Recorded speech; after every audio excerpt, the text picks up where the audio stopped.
भारत के दुश्मन चीन और पाकिस्तान तो है ही, एक और तीसरा देश खड़ा हो गया है और इस देश ने तो बाकायदा भारत की जमीनों पर कब्जा करने का प्लान तैयार कर लिया है। और इतना ही नहीं बल्कि इस देश ने तो एक नक्शा तक तैयार कर लिया है जिसमें भारत के 2 राज्यों के अहम इलाकों को अपना बताना शुरू कर दिया है। कहने का मतलब सिर्फ पाकिस्तान या चीन ही नहीं बल्कि एक और देश है जो भारत की जमीन कब्जाना चाहता है, और वो देश और कोई नहीं, भारत के साथ रोटी बेटी का रिश्ता रखने वाला नेपाल है, जो अब तक भारत के डोनेशन और रहमो करम पर चलता आ रहा था। अब उसने भारत को ही चैलेंज करना शुरू कर दिया है। सीधे भारत की जमीन कब्जाने के लिए बाकायदा मैप निकालने शुरू कर दिए हैं। अब देखने वाली बात यह है कि नेपाल जैसे देश की इतनी हिम्मत कैसे हो रही है कि वो भारत के राज्यों के ही अहम इलाकों को अपना बता रहा है। अकेले नेपाल के बस की बात नहीं है दोस्तों, वीडियो में जानते हैं आखिर नेपाल ने क्यों और किसकी शह पर ऐसा करने की जुर्रत कर डाली है। ये बताएंगे कि भारत के 2 राज्यों के किन किन इलाकों पर नेपाल ने अपना दावा कर दिया है, इसके पीछे चीन का कनेक्शन क्यों बताया जा रहा है और किस तरह से भारत के साथ चीन और नेपाल आमने सामने आ सकते हैं। भारत के 2 राज्यों के अहम इलाकों पर नेपाल ने कर डाला अपना दावा। दरअसल दोस्तों, कुछ समय पहले मोदी सरकार ने भारतीय संसद की नई बिल्डिंग में अखंड भारत का नक्शा लगाया था। अब भारत ने अगर ये नक्शा लगाया है तो कुछ सोच समझकर ही लगाया होगा। और वैसे भी जब से केंद्र में मोदी सरकार आई है तब से सरकार ने समय समय पर देश के करोड़ों लोगों से ये वादा किया है कि भारत के पीओके और सीओके जिन पर चीन और पाकिस्तान ने जबरदस्ती कब्जा किया हुआ है, अगले चुनाव से पहले उन्हें फिर से एक्वायर किया जाएगा। हालांकि दोस्तों, भारत ने इससे भी बड़ी प्लानिंग कर डाली है और अखंड भारत की योजना पर काम किया जा रहा है। इसका खुलासा तब हुआ जब भारतीय संसद की नई बिल्डिंग में अखंड भारत का नक्शा लगाया गया। इसमें वर्तमान पाकिस्तान के कई इलाकों जैसे तक्षशिला, मानसेहरा, सिंधु, पुरुषपुर, उत्तरापथ को दिखाया गया है, जो प्राचीन काल में अखंड भारत का हिस्सा थे। शायद भारत का प्लान है इन्हें वापस एक्वायर करने का। अखंड भारत के इसी भित्ति चित्र में लुम्बिनी और कपिलवस्तु को भी दिखाया गया है, जो वर्तमान समय में नेपाल का हिस्सा है।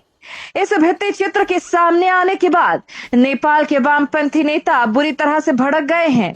अब नेपाल ने ऐसी हरकत कर डाली है जिससे भारत को गुस्सा आ गया है और इससे भारत और नेपाल के रिश्ते बुरी तरह से बिगड़ सकते हैं।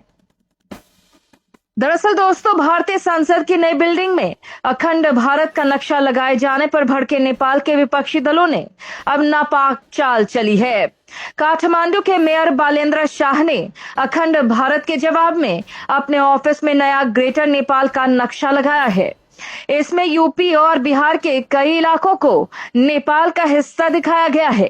वहीं नेपाल की सरकार ने अब तक इस मामले में कोई प्रतिक्रिया नहीं दी है, लेकिन विपक्षी दल इस पूरे मामले को बेवजह गरमाए हुए हैं। केपी शर्मा ओली और उनकी पार्टी समेत कई विपक्षी दलों ने प्रचंड सरकार से मांग की है कि वे अखंड भारत के भित्ति चित्र के मुद्दे को भारत के साथ उठाएं। इस बीच भारतीय विदेश मंत्री एस जयशंकर ने आज एक बार फिर से साफ किया है कि नक्शा सम्राट अशोक के साम्राज्य को दर्शाता है। दरअसल दोस्तों, काठमांडू के मेयर इस समय बेंगलुरु में हैं और अपनी पत्नी का इलाज करा रहे हैं। उन्होंने अपने भारत दौरे से पहले इस नक्शे को अपने कार्यालय में लगवाया था। एक समय में नेपाल का साम्राज्य पूर्व में तीस्ता से लेकर पश्चिम में सतलुज नदी तक फैला हुआ था। हालांकि ब्रिटेन के साथ युद्ध के बाद नेपाल को यह बड़ा इलाका गंवाना पड़ा था। इस युद्ध के बाद मेची से लेकर तीस्ता और महाकाली से लेकर सतलुज तक का इलाका हमेशा के लिए भारत का अंग हो गया था। नेपाल ने जो नया नक्शा तैयार किया है उसमें उसने यूपी के गोरखपुर और उससे लगता इलाका और साथ ही बिहार के कई इलाकों पर नेपाल का दावा बताया है। नेपाली मेयर के कार्यालय में लगे ग्रेटर नेपाल के नक्शे में पूर्व में तीस्ता और पश्चिम में कांगड़ा तक का भारतीय इलाका दिखाया गया है। यही नहीं, नेपाल में अब ये मांग उठ रही है कि इन इलाकों को नेपाल को वापस किया जाए।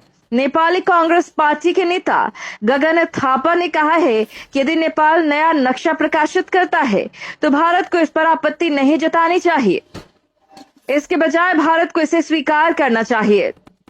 इस पूरे अखंड भारत विवाद में हाल ही में नई दिल्ली की यात्रा पर आए नेपाल के पीएम प्रचंड ने भारत का बचाव किया है। उन्होंने कहा कि हमने इस मुद्दे को भारत के साथ उठाया है, लेकिन इसकी डिटेल हम मीडिया में प्रकाशित नहीं कर सकते हैं। इसके जवाब में भारत ने कहा था कि ये एक सांस्कृतिक और ऐतिहासिक नक्शा है, न कि राजनीतिक नक्शा। इसे राजनीतिक तरीके से नहीं देखा जाना चाहिए। इस नक्शे के अध्ययन की जरूरत है, लेकिन मैंने इस मुद्दे को भारत के साथ उठाया था। इससे पहले अखंड भारत के नक्शा मामले में नेपाल के पूर्व प्रधानमंत्री बाबूराम भट्टराई ने भारत को चेतावनी दी थी। भारत और नेपाल के बीच इस समय काला पानी, लिपुलेख और लिम्पियाधुरा को लेकर सीमा विवाद है। ये सभी इलाके अभी भारतीय नियंत्रण में हैं और नेपाल इन पर अपना दावा जताता है। साल 2020 में चीन के इशारे पर नाचने वाले केपी शर्मा ओली ने इन इलाकों को नेपाल का हिस्सा बताते हुए नया नक्शा जारी किया था। इसके बाद दोनों के बीच रिश्ते रसातल में चले गए थे। अखंड भारत में कितना बड़ा भूभाग था भारत का। अखंड भारत में 6 देशों के बड़े इलाके थे शामिल।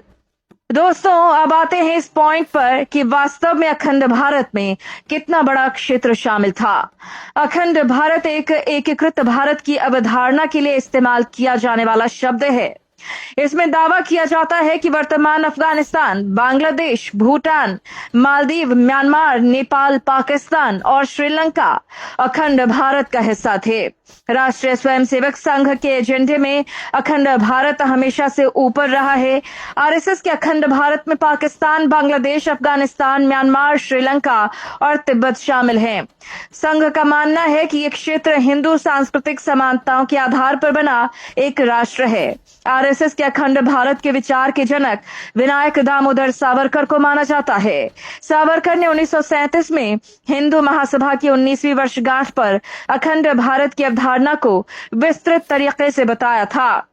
उन्होंने कहा था, हिंदुस्तान को अखंड रहना चाहिए। इसमें कश्मीर से रामेश्वरम तक, सिंध से असम तक शामिल है।